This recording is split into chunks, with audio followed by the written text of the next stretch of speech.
Anne-Sophie. Tu me dis lorsque tu es prête. Je suis prête. Le thème est celui de l'eau. Que peux-tu m'en dire? Elle est magique.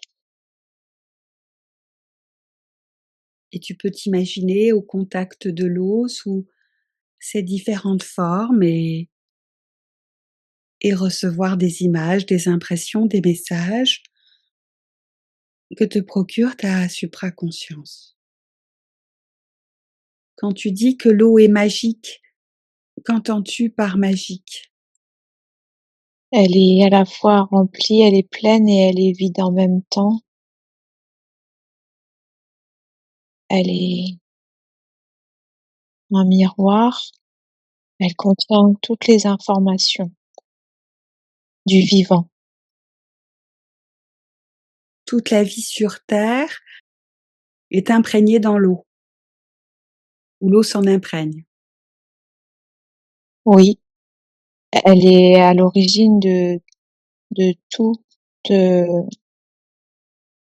la connaissance, l'énergie. Elle est partout. Elle est dans l'air, elle est sur Terre. Elle est absolument partout.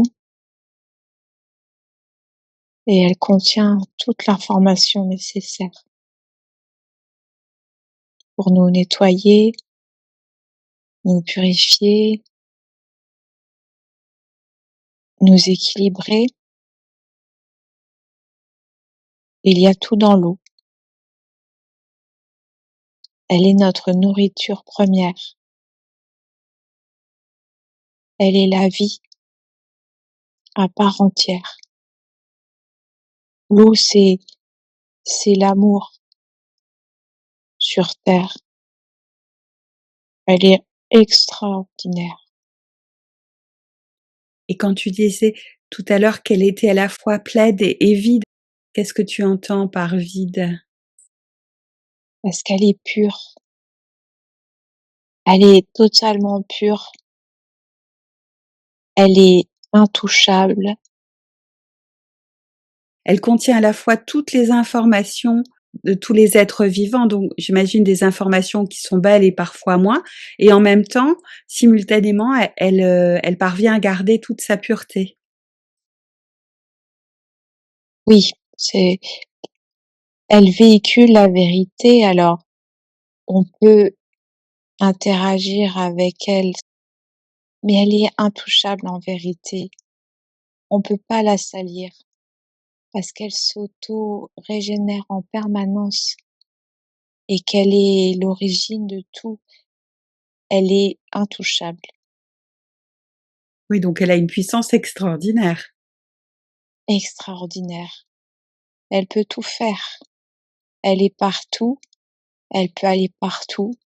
On peut pas l'arrêter. Elle a une puissance même physique dans la vie matérielle qui est extraordinaire. Et en même temps, elle va nourrir une plante avec très peu parfois. Une plante peut avoir besoin de très peu d'eau. Elle a une énergie qui est exceptionnelle. Sa circulation est essentielle. Elle a une énergie de joie aussi. Qui éveille la joie chez ceux qui sont à son contact, par exemple? Elle va aider tout le monde. Même ceux qui n'y croient pas, ne voient pas, c'est de toute façon un soin pour tout le monde. On peut pas la corrompre. C'est pas possible. Et vois-tu des différences entre les différents types d'eau, par exemple l'eau de source, l'eau des rivières, des lacs, des océans, et le fait qu'elle soit au Mmh. contact du sel? Qu'est-ce que tu reçois comme information? comme révélation?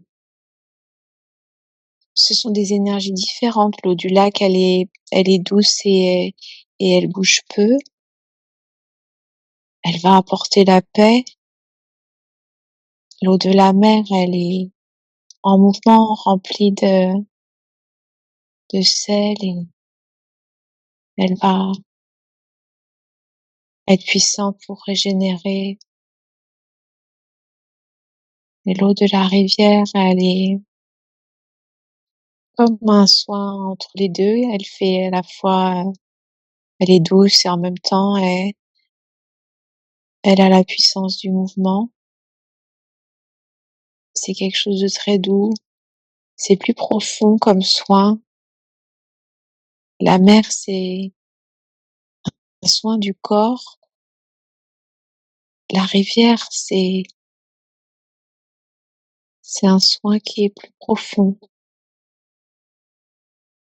Il va au-delà du corps, qui nous lie davantage à la nature dans toutes ses composantes. Oui, elle nous relie aussi à la terre, la rivière. La pluie, c'est aussi de l'eau et ça nettoie le cœur. Et l'eau de source? L'eau de source, elle est magique parce que elle nous offre toute sa puissance à l'état brut. Aurais-tu encore une autre chose à dire au sujet de l'eau? Toutes les eaux sont merveilleuses. Que perçois-tu de l'eau dans la sphère invisible ou spirituelle? Comment tu perçois? Comment tu la perçois? Je la vois bleue, elle est pleine de lumière.